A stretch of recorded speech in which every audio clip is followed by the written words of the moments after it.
Good morning, everyone, and welcome to the May edition of the Southeast Climate Monthly webinar, where we talk about the climate and special topics pertaining to the Southeast region. I'm Sandra Rain, the Regional Climatologist from the Southeast Regional Climate Center, and I will be giving a climate overview and a tropical update today. Our speakers include Todd Hamill from the Southeast River Forecast Center, who will provide a water resources overview, Pam Knox from the University of Georgia, who will give an agricultural impact update, and our special topic speakers, Brad Pugh from the NOAA Climate Prediction Center will give a U.S. Drought Monitor process overview, and Kelly Smith from the National Drought Mitigation Center, who will give an overview on reporting your drought impacts. We thank them all for joining us. Just a reminder, please type your questions and comments in the question box at any time, and they will be answered at the end. Also, a recap email of this webinar with a YouTube link will be sent out later today. All right, let's talk about the climate. The temperatures for the past 30 days were near average, with pockets of above and below temperatures here and there across the Southeast region. There was, however, a late season freeze towards the end of April. Numerous stations to the north of Florida reported minimum temperatures below 32 degrees Fahrenheit on April 22nd. Rome, Georgia, and Raleigh, North Carolina both fell to 31 degrees, setting a new daily minimum temperature record. Many growers reported losses with this freeze. Precipitation varied across the region over the past 30 days, but in general, it was drier to the north and wetter to the south. Eastern Puerto Rico was about 3 to 4 inches below normal for rainfall, though. There were several reports of severe weather in April, including 2 EF2 tornadoes, one in Laguna Beach, Florida, and one in Coffee County, Georgia. Fortunately, there were no fatalities reported with either of these storms.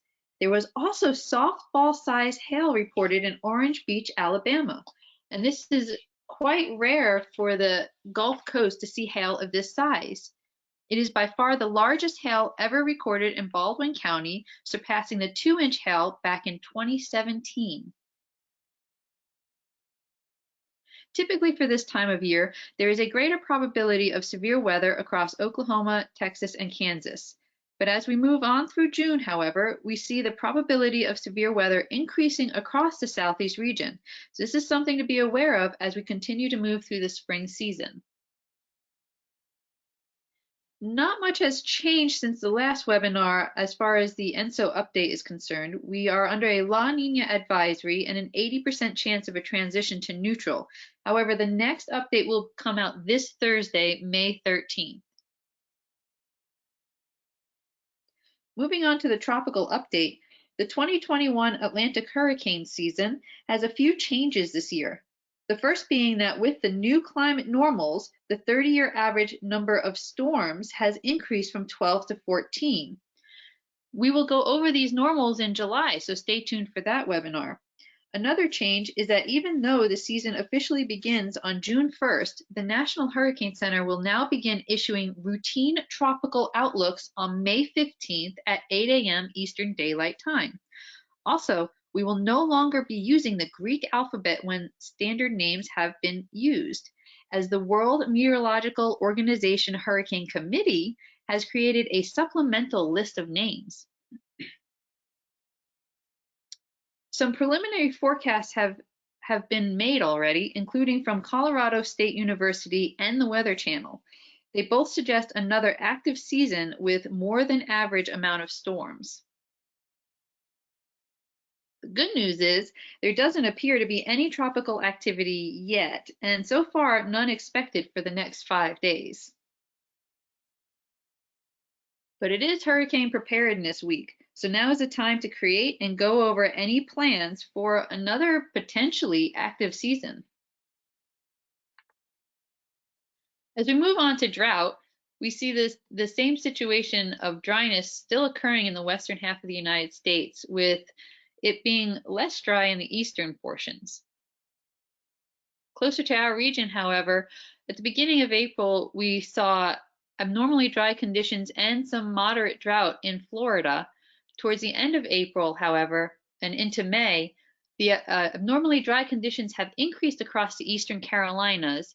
They have decreased across some of Florida, but they've certainly increased across Puerto Rico, with even severe drought reported in the U.S. Virgin Islands. As far as the outlook is concerned, we should see drought development likely for the eastern Carolinas and continue to persist in Puerto Rico and the U.S. Virgin Islands. When we get to the middle parts of May, we can see that there's a likelihood of below average temperatures for most of the region, but what's really something to note is the likelihood of below average precipitation as well, except for the southern portions of Florida. And if we go towards the end of May, some models suggest that it will be dry in our region.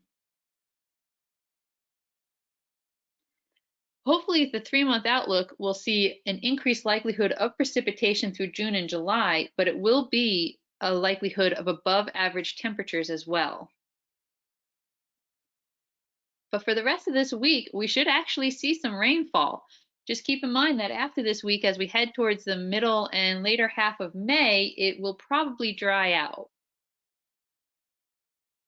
So just to sum up a few things, the next ENSO update will come out this Thursday, May 13th. It is hurricane preparedness week, so please get your plans in order. And hopefully, and we'll see some rain towards the rest of this week, but the rest of the month might dry out. Now we'll move it on to Todd Hamill with the water resources update.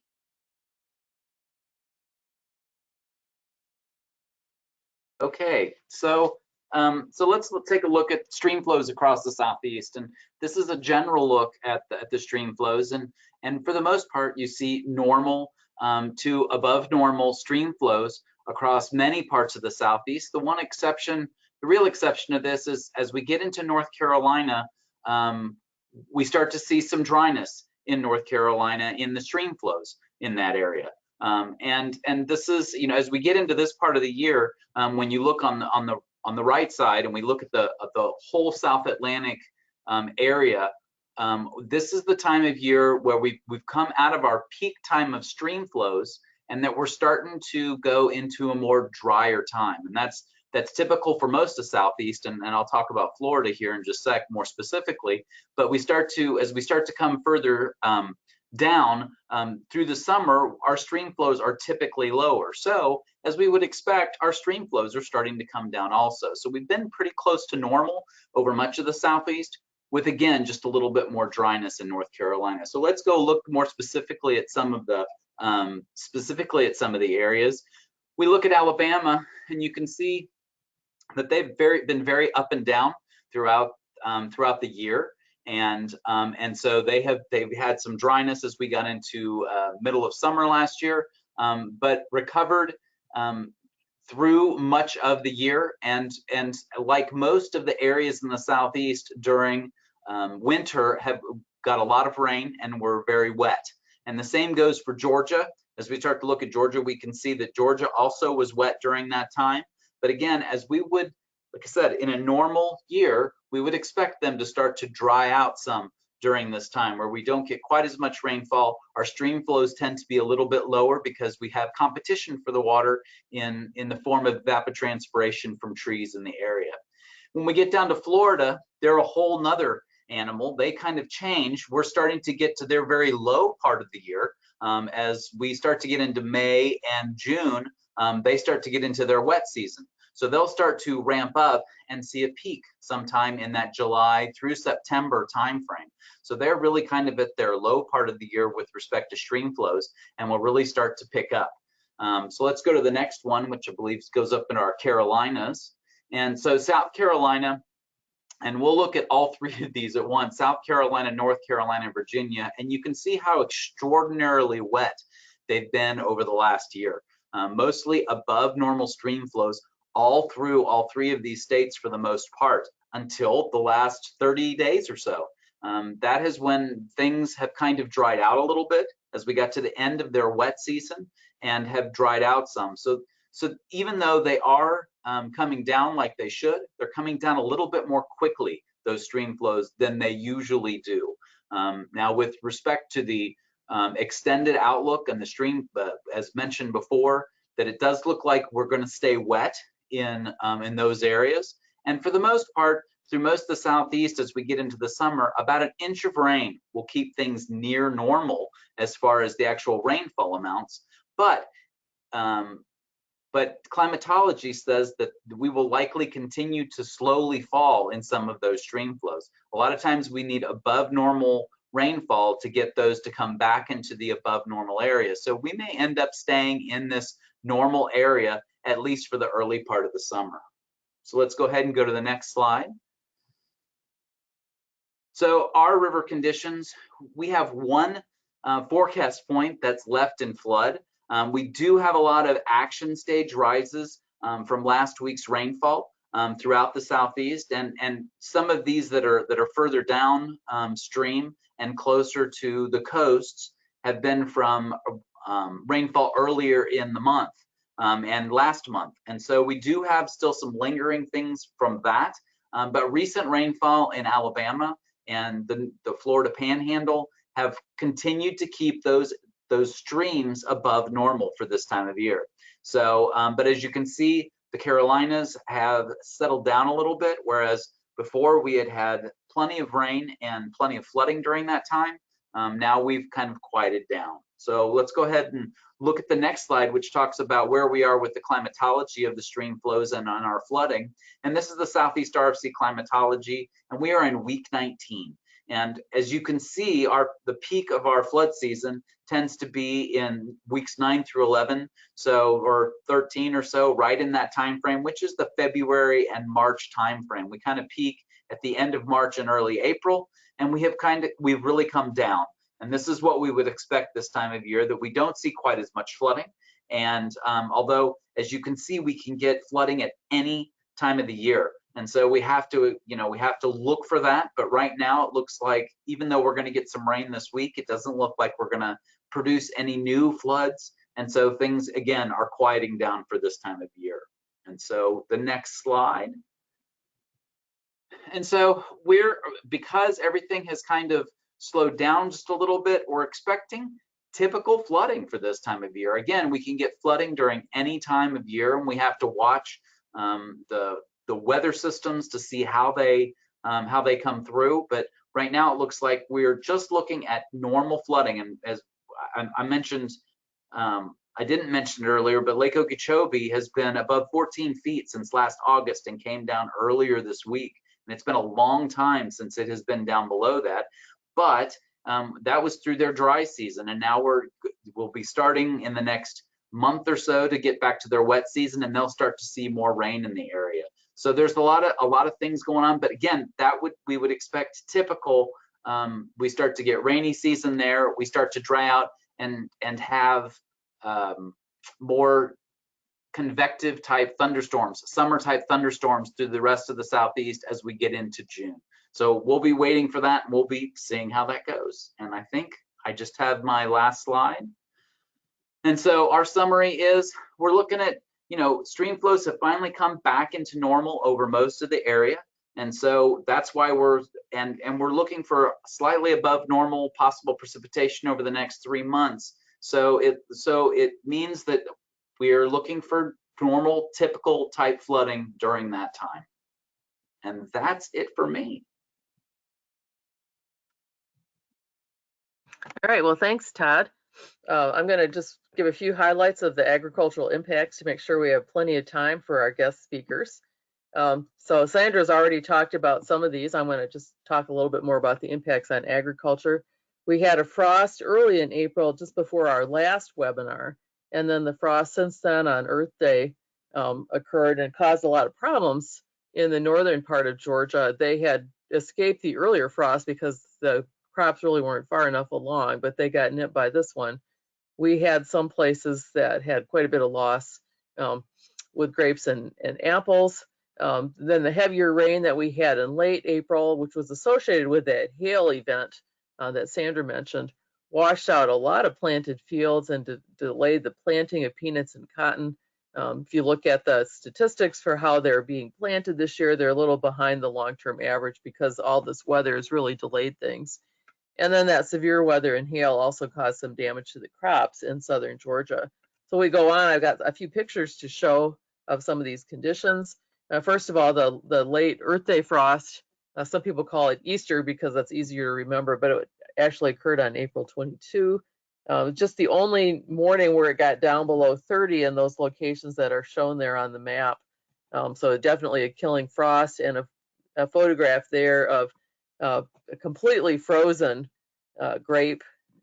We had some vineyards with 80 to 100% damage. The conditions were really ripe for that. They were not expecting it so late in the year. It was not record-setting late, but definitely less than 1 in 10 event. And so caused a lot of problems. I had some calls also from some peach farmers out in more higher elevation areas of South Carolina. And so those are all places that had damage from that frost. I think we're pretty much out of the frost season now. Nothing looks like we're going to get anything at this point. Some vineyards may be able to partly recover because if the grape main primary shoots are destroyed, they do have secondary shoots that come out. They can never get a complete crop with that, but they can get some grapes out of it. We go on to the next slide. This is an example of the flooding rains that we had on April 24 in southern Georgia. See the middle there is the one-day map that shows some areas got almost 8 inches in the rain. 2 of our UGA weather stations, one down in the southwest part of the state at Seminole State Park, and one in sort of the east central or south central part near Elma. Both got almost 8 inches in 24 hours with that storm, and a lot of that fell just in a few hours. It wasn't even continuous over that 24. You can see some of the examples of washing out of fields. Some of the places they'll just have some yield loss because the plants are gone. They may have to replant some of them. You can see on the right there, there's just a big wash through the cotton field. Really caused a lot of issues for the farmers. It also, of course, washed out some of their nutrients. They just put fertilizer down, and a lot of that got washed out as well. So it's additional cost for the farmers because they have to go back and put it in again. And so that is something that's a concern. We go on to the next picture. Sandra showed the picture of the 4-inch hail. Well, for agriculture, it doesn't really take anywhere near that much to cause a lot of damage. You can see there on the map, it shows all the places where the hail fell on April 24 and caused a lot of issues. Some of the damaged pictures there from Cale Cloud are on the right. You can see the shredded cabbage. That's not coleslaw, and the messed up, I guess that's a summer squash probably, and the corn blown over by the high winds. And so there were a lot of losses to vegetables, tobacco, pecans, peanuts, corn, and even some building damage from some of those heavy, strong winds that occurred with that. So all of that are economic losses to agriculture. And some of that stuff, they just have to plow it under and replant. We go on to the next picture, next slide. The next few weeks actually do look like they're, at least the next week or two is probably going to be fairly wet and cloudy. That does put the crops more behind because especially crops like corn depend on having a lot of sunshine. And so those wet and cool conditions are going to continue to slow the normal development of those plants. But as we get into the end of May, I think we're going to see, as Sandra suggested, we'll be getting warmer and drier. And hopefully those plants will be able to catch up with that. But that's certainly something to be keeping in mind. We go on. Just some of the threats that are coming up for agriculture in the coming weeks. As I mentioned, the cool conditions are going to probably slow things down a bit. Also makes it a little hard to replant because the seeds just sit in the ground, and if it's not warm enough, then they have trouble germinating and really developing a good strong stand. Neutral conditions are going away, but even if we get neutral La Niña is going away, neutral conditions are expected to come back, as Sandra mentioned. Even with neutral conditions, we're likely to see a more active tropical season. We don't know where they're going to go, but certainly some of them could come to the southeast, and so we'll be watching that over the next few months. Doesn't look like we're likely to see any flash drought anytime soon, but you always need to watch and report impacts. You can report impacts from flooding too, so make sure to listen to our guest speakers today to learn about how to do that. And then finally, with all those wet conditions we've had, there's a lot of disease pressure in some places. Not so much in the Carolinas because it's been drier there, and they've had really excellent conditions for growing a lot of things. But in the areas with wet, the raindrops splash spores up onto the plants, and that causes more disease in those areas where they had a lot of rain. Go on. Here's my summary. The Earth Day frost causes some losses to vineyards, apples, and peaches. The heavy rains washed out some crops, which will have to be replanted, and also some delays in planting just because the ground's been so wet in those areas. Hail caused some damage to vegetables and other crops.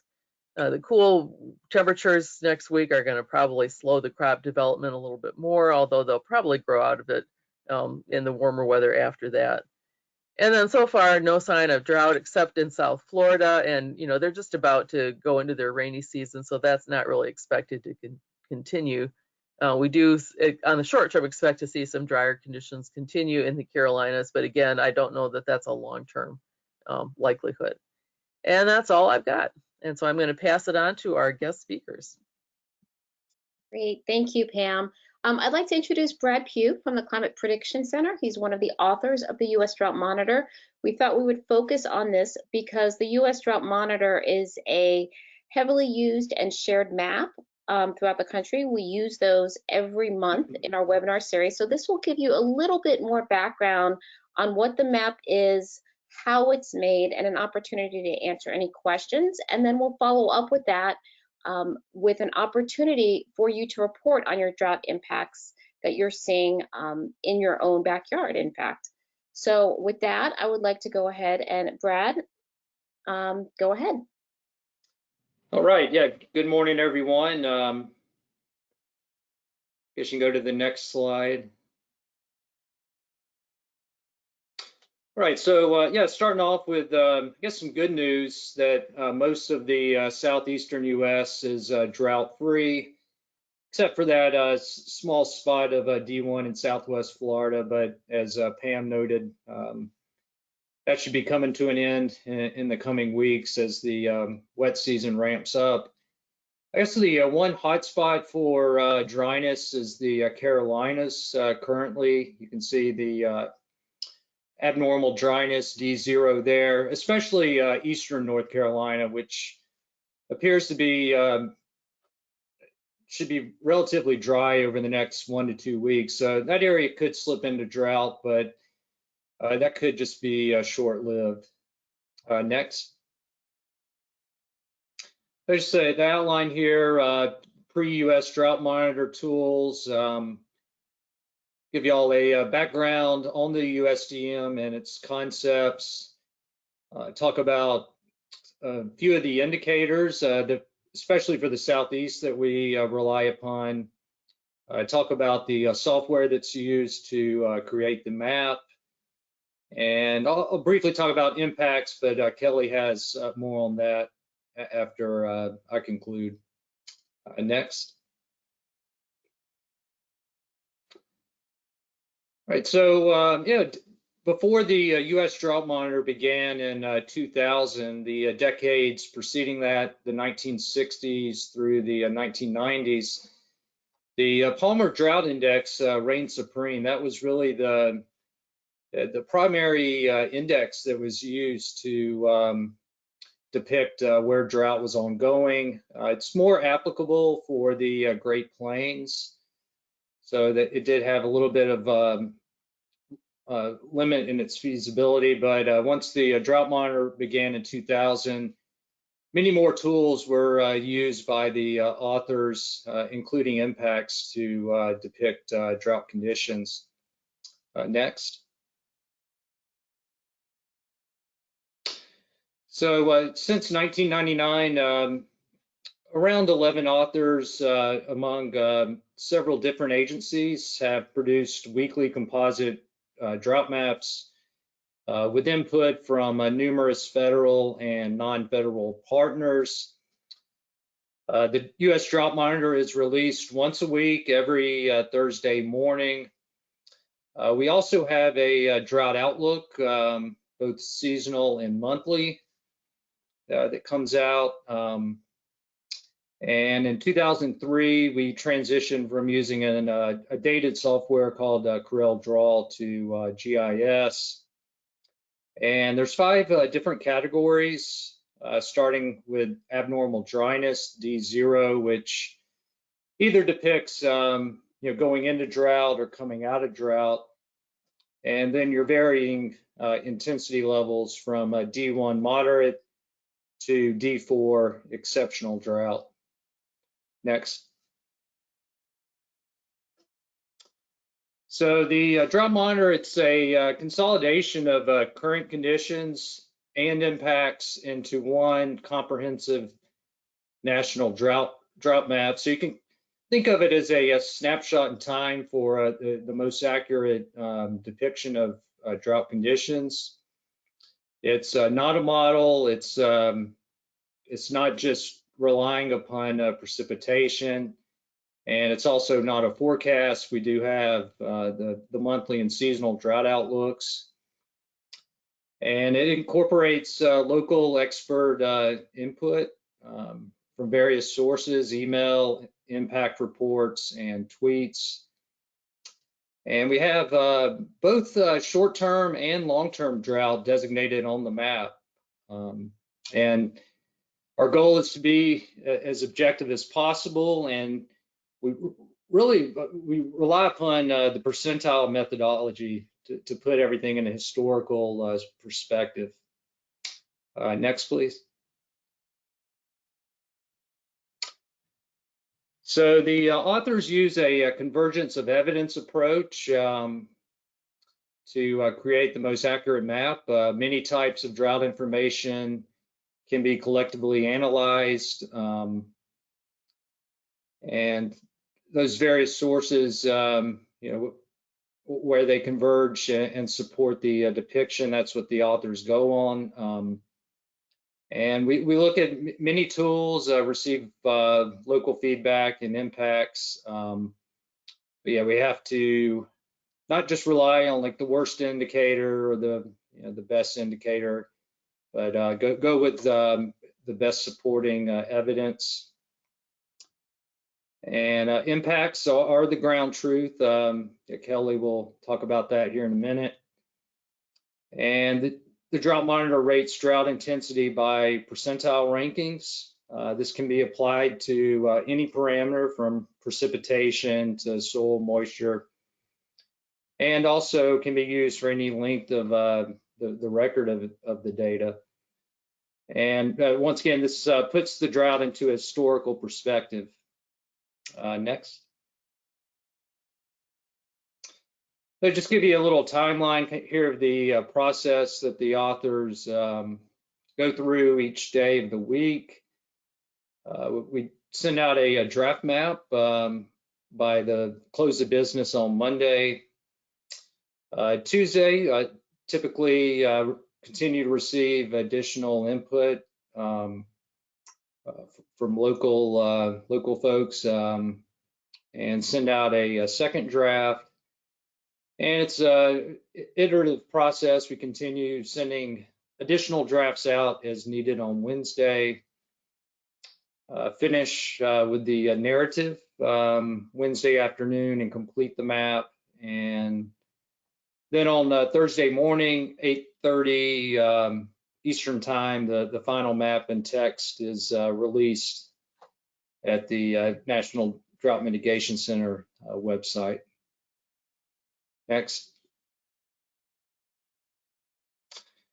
So yeah, plenty of tools here. I'm not going to go through them all today for time, but yeah, there's indices such as SPI, Palmer drought, soil moisture, stream flow and reservoirs, remote sensing tools, expert local input and impacts, and precipitation, and snow is more important out west. Next.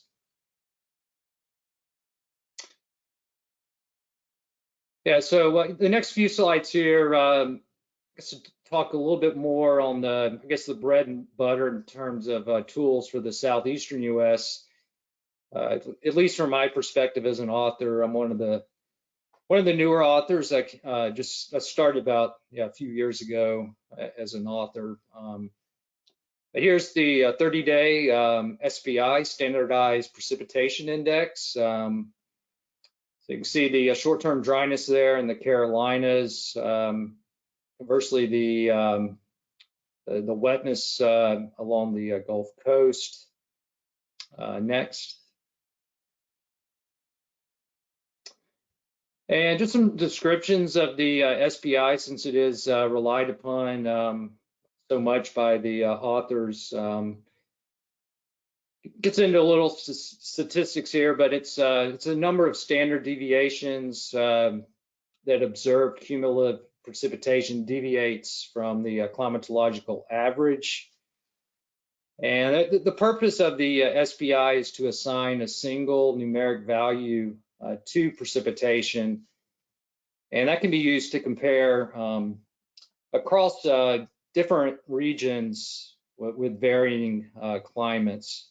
So it's very useful as an author when you're trying to depict drought, in a more arid area like the Southwest to a wetter area such as the Southeast. Positive SPI values represent wet conditions, and negative SPI values represent dry conditions. And these SPI values are at varying time scales.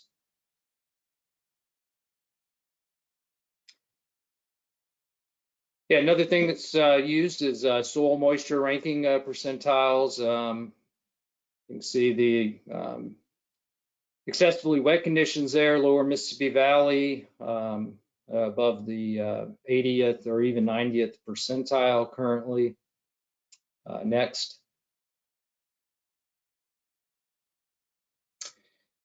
Uh, 28-day average stream flows, also used quite a bit by authors in the Southeast there. You can see some of the lower stream flow in the Eastern Carolinas. Next. And yeah, I've been talking about percentiles, how they're used so much by the authors just to give everything in a historical context. So it's different from percent of normal, which compares the value to some base period to like a 30-year average. Actually, the 30-year average mean it's actually just being updated by the National Weather Service, the base period to 1991 to 2020. But for the U.S. Drought Monitor, percentile is more relied upon just to give everything more of a historical perspective. Next. Also, another tool that's used are objective drought blends, both on the short-term time scale and the long-term time scale. These maps are on our website, and it's broken down by percentage inputs.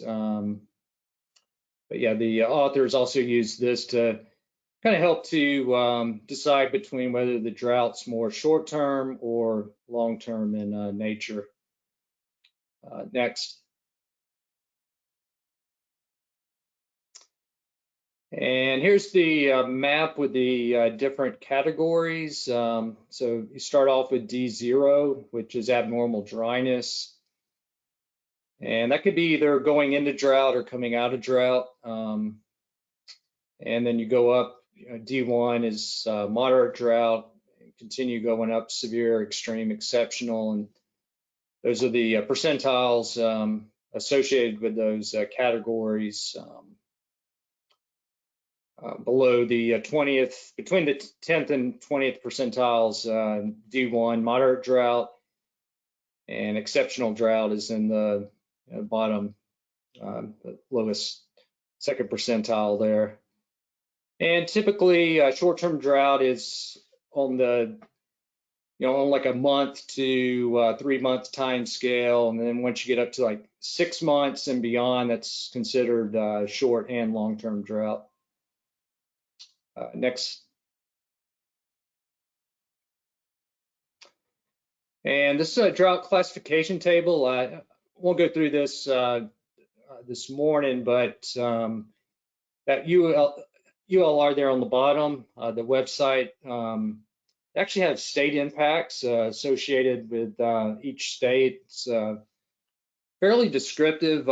So yeah, I would encourage everyone to check that out. But it's very useful. It just shows a breakdown of the different ranges for D0 to D4 and the associated impacts with each of those categories. Next, please. Yeah, just a brief mention here. Yeah, we transitioned to using GIS way back in 2003, and that's still the software we're using. It's very good to yeah, overlay all the data, very helpful in drawing the different shapes. Next.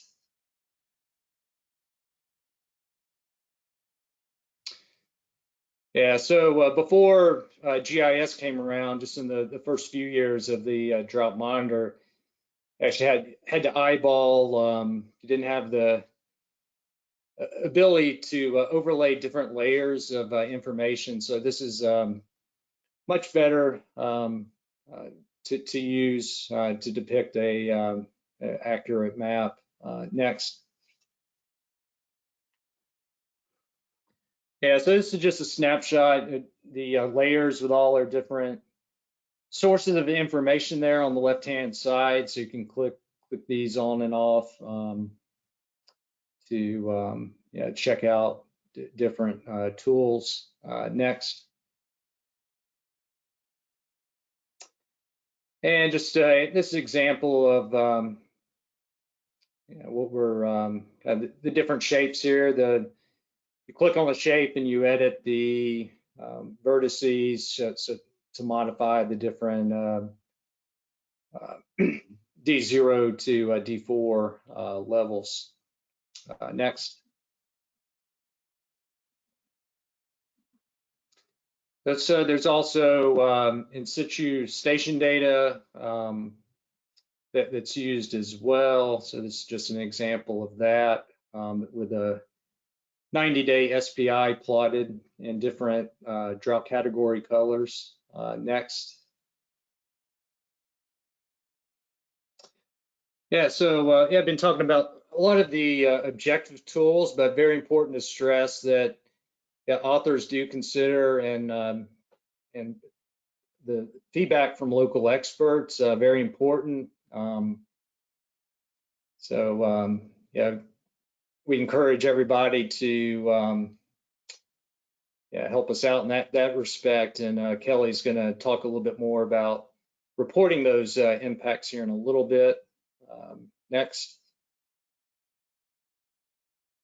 Yeah, so here's just an example of the drought impact reporter. Once again, Kelly will discuss this a little bit more. And I think one more slide, I believe. Yeah, so yeah, just some key takeaways here. Importance of continuity. You know, the Drought Monitor builds off the previous week, so this isn't just you know, made from scrap from 1 week. It builds off the previous week, so it does help with continuity. Convergence of evidence is used with multiple indicators, including impacts weighed by the authors. Bread and butter type tools for the Southeast include SPI, soil moisture, and 28-day average stream flows. Short and long-term drought are depicted using percentiles for differing drought levels of intensity.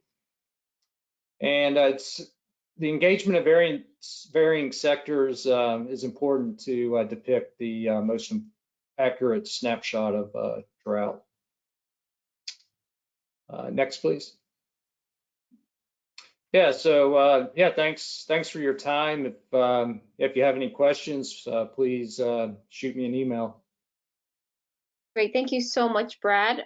We have a few links up here that we will also include in the recap where you can find the current maps for your state, where you can learn more about the process, including tutorials. And there's also through the US Drought portal, drought.gov, an opportunity to sign up for alerts when your location changes its USDM status. So thank you, Brad. Next, I'd like to introduce Kelly Smith from the National Drought Mitigation Center at the University of Nebraska. They've really been at the forefront of developing new drought information tools. And so, Kelly, thank you for joining us. Thanks very much for having me. As Brad mentioned, the authors of the US Drought Monitor map look at many sources of data to make the map, which is the one you're looking at on the right of the screen right now. But those measurements of precipitation and temperature and soil moisture and all of the other physical variables do not tell the whole story. That's where the Condition Monitoring Observer Reports, or CMOR, come into play. And we can think of those as, they're sort of a hybrid of citizen science and public participation technology or crowdsourcing. It's honestly still an evolving process, and we're very much in dialogue with partners across the country about how best to use this new technology. So what we hear from the US Drought Monitor authors and the network of local, state, and regional experts who advise them on the map each week is that they're particularly interested in photos submitted from different locations, and that they also would like to see submissions from the same person over time so that they get a good feel for how that place looks in different times of year and different wet and dry regimes, and also for that person and how that person gauges things. So this presentation will get you started on submitting drought observations. Next. Thanks. So if you would like to submit a drought observation, you can go to go.unl.edu/CMOR, and you will see the screen below. It will ask you if you want to open it in a browser or if you want to use the field app. The browser is great for a desktop or a laptop, and you could also use it on a mobile. If you've got a mobile phone or a tablet that you want to use, the app is a really nice option, and it is especially good at precise geolocation. The trick to using the app is to download it first. So if you want to use the app, you go to the App Store or whatever the Android equivalent is, you download it, and then you go back and enter that URL, the CMOR URL or the QR code. And if you want to learn more about the project as a whole, the URL is in the bottom right of the slide. Thanks. Okay, now. Yeah, so if you want to get started with the field app, this is what it looks like. Over on the left, there is an option to continue without signing in. That's what you want to do because it's a public survey. And then when it gives you the chance to allow it to use your location while using the app, if you're okay with being precisely located, do that. I see that. I'm not sure I meant to do that. That is the precise location of my home where I took that screen capture. Yeah, so there are times where you might not want to be so precise. Yeah, go ahead. So the first thing it will ask you to do is to pick a language. Currently the choices are Spanish and English. And the next thing it will ask you to do is to choose a location. And the location at left is where I've ridden my bike out to the west edge of town to a spot that I'm regularly photographing and submitting. And it's actually quite precise. It's within probably a meter of where I was standing, or it totally nails it. If you don't want to be that precise, hit the little X on the top right corner, and then that will open this, take you to this next screen. And I think there's one more animation there if you want to hit it one more time. That will give you a search box if you want to submit something more vague. So here I've typed in Lincoln and it pulls up Lincoln, Nebraska, and I hit that, and then it just places the marker in the center of town. And that is close enough for our purposes. You can enter in a county or the nearest city if you do not want to share your precise location. Then there is a step for quality control. This does not place your marker on the map, but we ask you to pick your state or territory and your local jurisdiction, the county in most cases. That's just because sometimes, especially using it from the browser, we get some wildly off marker placements, and this lets us go at least put it in the right county. Then the date defaults to the current date. And that's it on that slide. Then there's a 7-point dry to wet scale. This is the scale that was pioneered in the Carolinas at the CISA program, and then adopted and implemented by COCO-RAS. So it may look familiar to many folks. And this goes from severely dry to severely wet. And we ask people to just assess conditions. Yeah, that's good. Thanks. Then there is a question about experience, and you might recognize that this is a way to relate people's experience, how often have you seen it like that, to the decile system that the Drought Monitor uses. And we're not currently mapping this way, but we are gathering data to see what might be possible. So then it asks you to report impacts from within sectors. So in order to report an impact, you would click on one of those circles with the expander arrow. In this case, if you click on crop production, it brings up several specific impacts that you may have experienced. And down at the bottom, there's an option to check other. And that opens a free text box where you can enter in something else. So honestly, if you would like to report a flood impact, this would be the place to do it, because most of our drought impacts are about drought.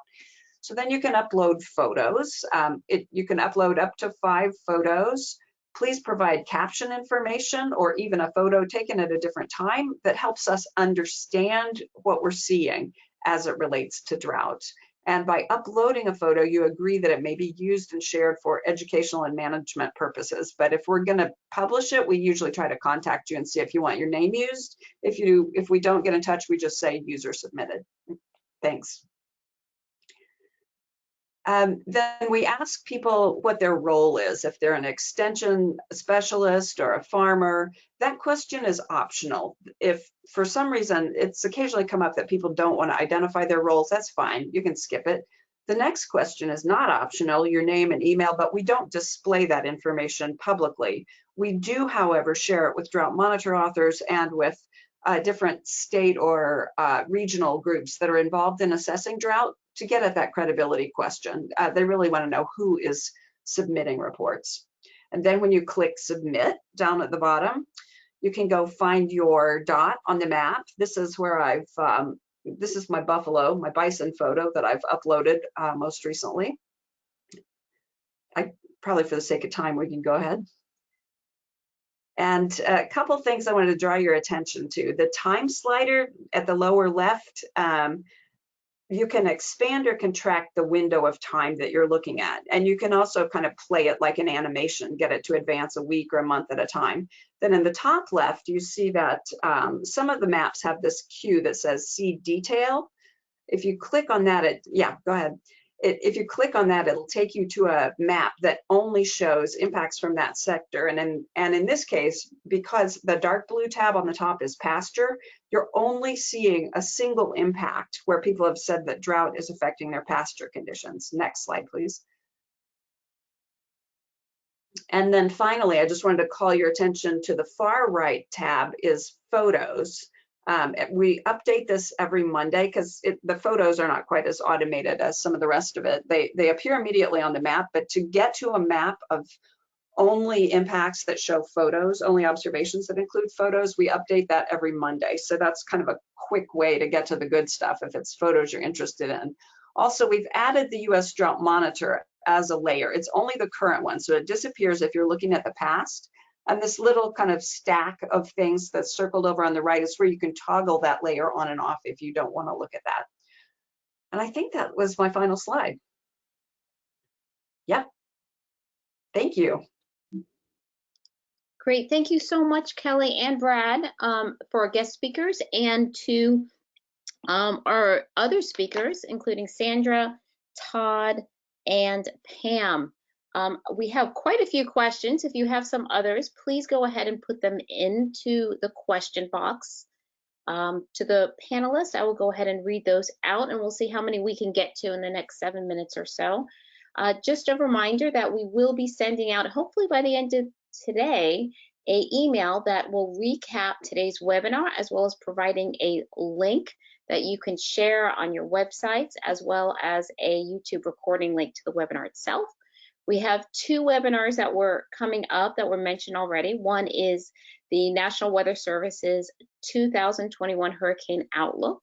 And then in July, we will be talking about the new climate normals that were discussed, that were developed by the National Centers for Environmental Information at NOAA, and how those normals have changed in the Southeast. And of course, anytime you have comments or suggestions to improve this webinar, please contact me. My name is Meredith Muth. I work as a regional coordinator for the National Integrated Drought Information System. And I am I co-organize this with the Southeast Regional Climate Center, as well as the National Weather Service. So again, thank you for joining us today. And let's go ahead and get into some questions we have. Let's deal with some drought ones first. Is there a top drought indicator for the Southeast and or Florida that is a favorite of the many you all look at? Brad, I think you started to get to this, but would you like to elaborate? And of course, other panelists, including David Zierden, is welcome to comment on that as well. Yeah, Meredith, I would say, yeah, for the Southeast, probably my top 3 are SPI, soil moisture, and 28-day average stream flows. But we also look at many others, but yeah, those would probably be the top 3 that I'll look at.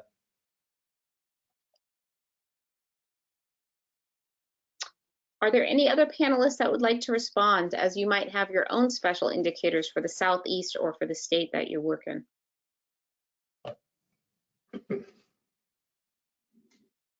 Yeah, hello, this is David Zierden. Here in the state of Florida, we also like to look at a couple kind of non-standard indices. One is the Keach-Byram Drought Index, which correlates pretty well with our wildfire season that runs January through May.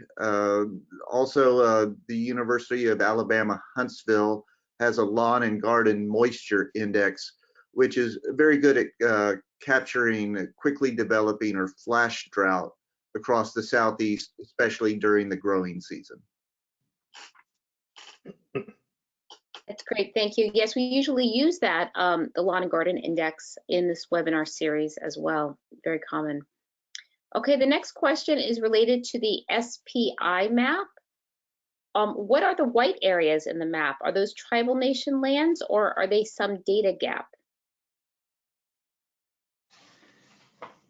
Yeah, those are neutral conditions. Let me go back.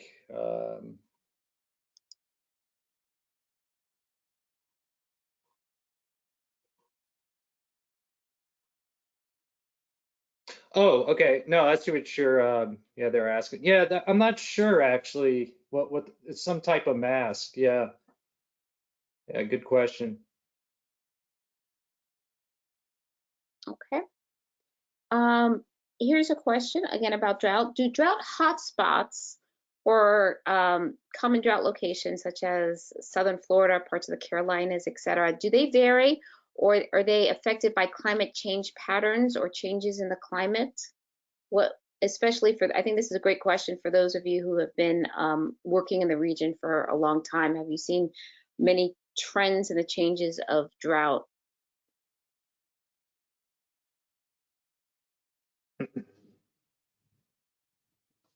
I know it's a big question. Hi, this is David Zierden again.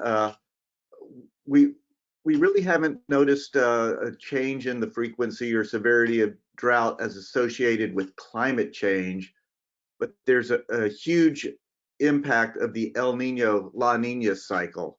And while this year was an exception, it's often the La Niña phase, which brings warm and dry winters to the state of Florida and the northern Gulf Coast, is often a precursor for extended droughts, especially when we get a multi-year La Nina event. Yeah, that was well said by David. And in terms of La Nina, we have some of our best forecast skill for forecasting drought development on the seasonal time scale. That bit of an exception this past winter. But yeah, over the past several years, going back to I guess like 2012, we've been had some success showing drought development during those La Nina winters. Great, thank you. And there's not from my understanding, there's not a whole lot of research right now on future droughts in the region. There is one research report I read where if you look at the projections for the area, the southeast at writ large is supposed to become more precipitation, but also hotter. And so the increasing temperatures and the evapotranspiration that accompanies that may override the increase in precipitation, which could lead to more intense or severe droughts in the region. But of course, that also drought is influenced by water use, land use, and many other variables. So quite complicated. Good question. I'm going to take one more question because I know we're at the top of the hour. Actually, this is a quick comment related to the question on what indexes or indicators are used in the Southeast. This is from someone at in one of the South Carolina weather forecast offices, and they compare evaporation pan totals versus rainfall. Thank you, Leonard.